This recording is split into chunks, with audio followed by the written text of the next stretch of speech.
Thank you. As I'm going along my path and developing and expanding, I've come upon something that I'm contemplating right now. Things have been really manifesting and coming up, and they feel really good. But I've noticed that things are slowing down. So I'm starting to really look at that, and I'm following my thoughts.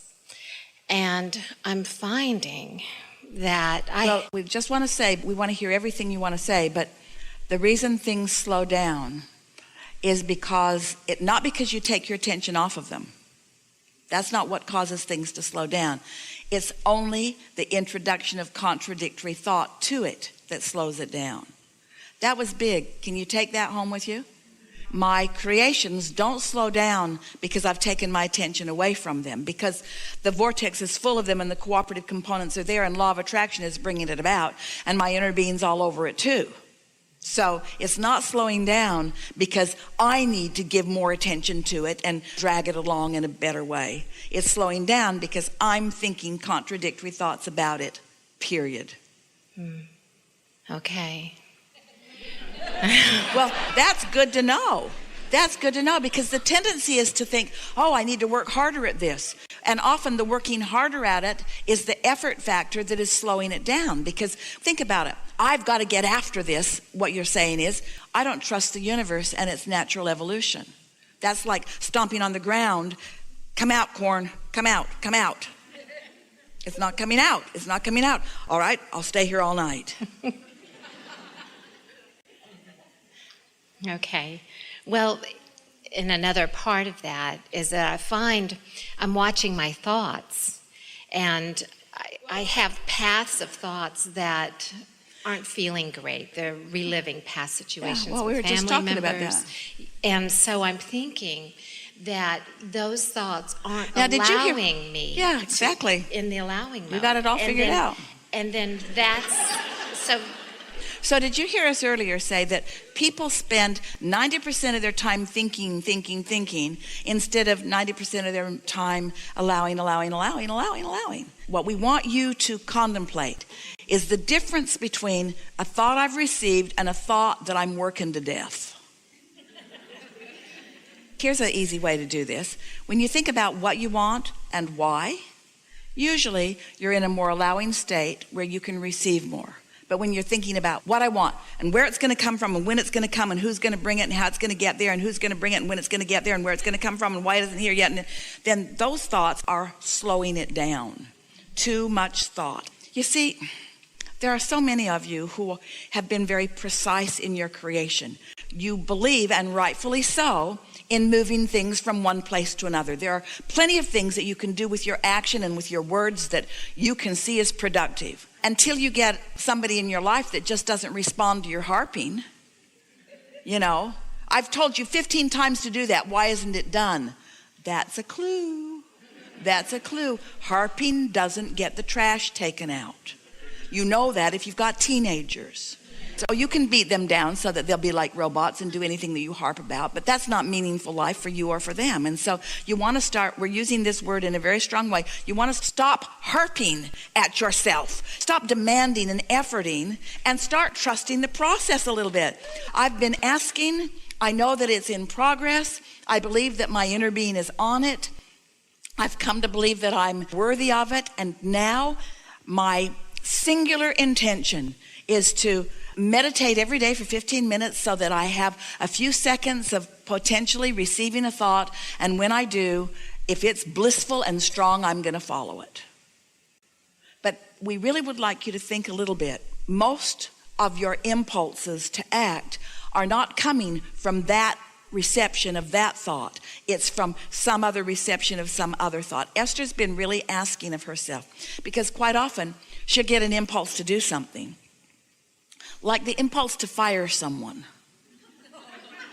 Now think about it. That person is toast. I've just had it. That impulse to fire someone. Do you think that comes from this receptive mode or from this receptive mode? You see what we're getting at? Now that's a strong example, but so you put on your clothes, they don't fit right, they don't look.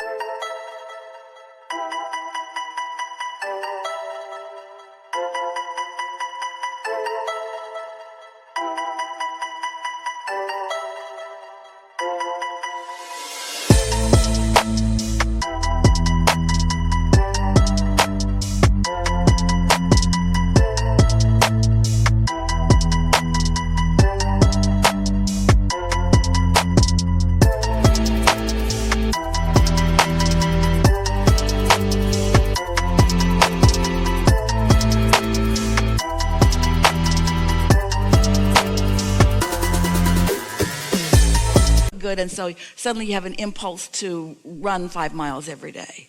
Where'd that impulse come from? Did it come from source? Did it come from the receiving mode, or did it come from really being unhappy with where I am and deciding that once and for all I'm finally going to do something about it? This is the distinction that we want you to feel the difference of, because as humans, you have a tendency to act more from your awareness of what you don't want. You look around and you find a problem, and then you wrestle that problem to the ground and you kill it. And as soon as it's dead, there's 5 more just like it. Because your attention to it doesn't get rid of it. Your attention to it causes it to multiply. This seems odd in an action-based world, and an action-based world is the world you currently live in. We're wanting you to shift your action-based world to a vibrationally aware world. So rather than acting on things, which usually comes from your awareness of what you don't want, we would like you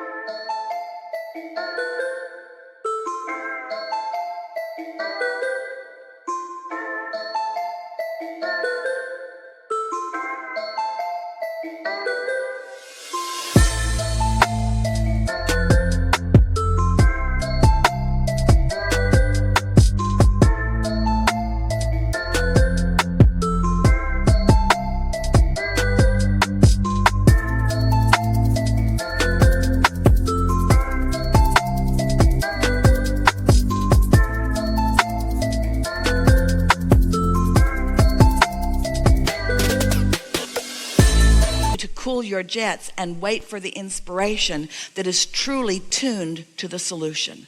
Because every subject is 2 subjects, wanted or solution, and unwanted or problem. Every subject is that way.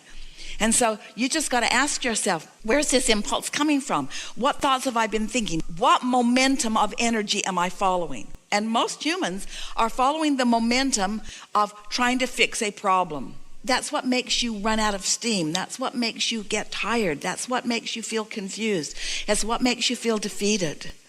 Esther heard a song on the radio. She likes to listen to Pulse and Blend and some of those XM stations. They have a lot of different music. And there was a song about how everything is just so heavy. It's so heavy to pick everything up. And Esther thought, that's a depressed person right there. In other words, when you're depressed or discouraged or grieving, everything's heavy. Everything's hard. Oh, I think I'll eat my breakfast, but the spoon is so heavy. Everything is so heavy because you're not utilizing the resources of the energy of the world. The non-physical energy is buoyant, you see. So it's just about making that distinction a little more every day. So how do we train ourselves? Right now, I'm watching my thought. For a while, we called this the science of deliberate creation, and then a lot of you were watching your thoughts too much. So that's when we began calling it the art of allowing, because when you say, I'm not going to think about that, you're thinking about it. You're thinking about that thing you're not going to think about, and law of attraction is bringing you more thoughts about that thing you're not going to think about until you can't not think about that thing. In fact, it's just about all you can think about. And so you need some way of breaking the momentum of what you're thinking about. If you catch yourself early in the morning, the momentum is far less. It's not about changing that thought. It's about thinking another thought. It's about giving more airtime, more focus time to what you do want and less to what you don't want. If you could think about thoughts and beliefs and momentum, can you see how they all go together? A thought and a belief and momentum and law of attraction. Those are all the same conversation, aren't they?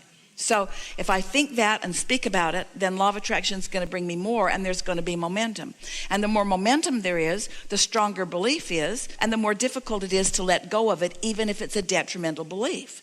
So when you say, well, I'm going to get rid of all of this belief, we say, no, you're not, because you're focused upon the thing you're trying to get rid of, and you can't get rid of the thing that you're focused on that you're trying to get rid of. Law of attraction will not let you do that. Nor can you jump to the total other end of the stick.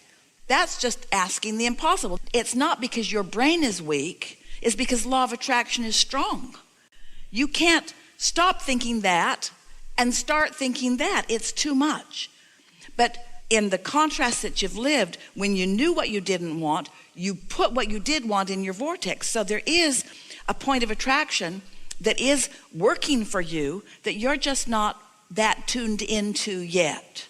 But when you meditate, you're tuned into it for a minute. And when you meditate again, you're tuned into it. And when you meditate again, you're tuned into it until after a little while, 3 or 4 days or 4 or 5 weeks, sometimes it takes a little while, you'll start receiving a thought because you've allowed yourself the space to receive it.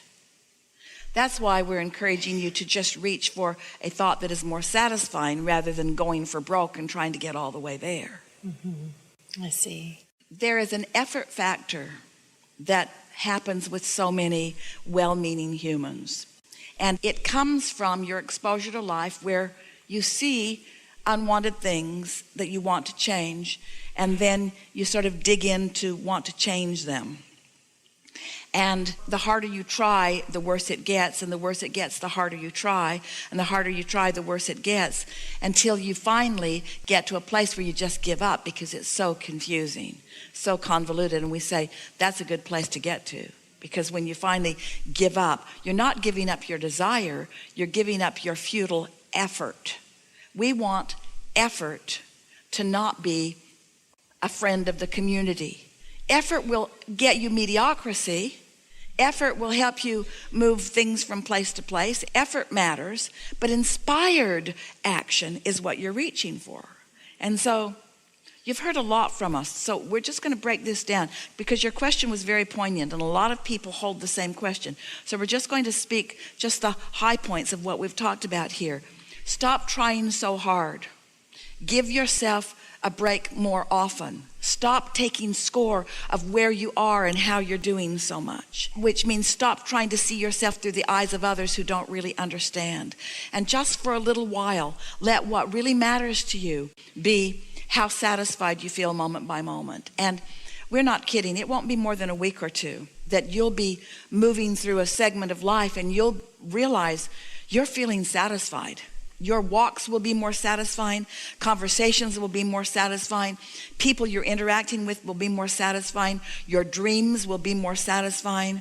Your moment-to-moment experiences will be more satisfying. And really, isn't that the key to happily ever after? Satisfied, satisfied, satisfied, satisfied.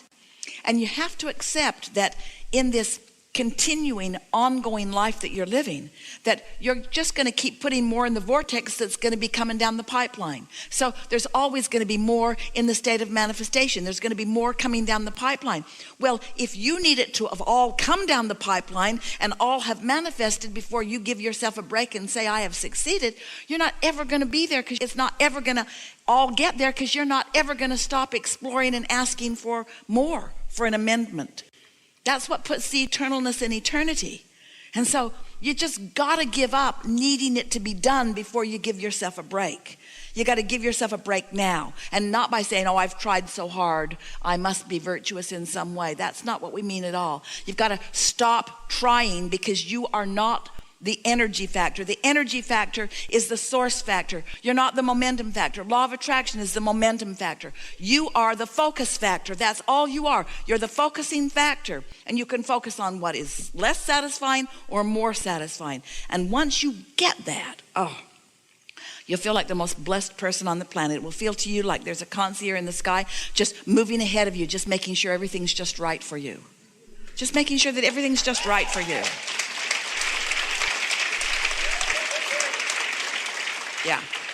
Yeah. Enough? Yes. Really good. Thank you very much. Really good. Don't forget to leave a positive message and subscribe.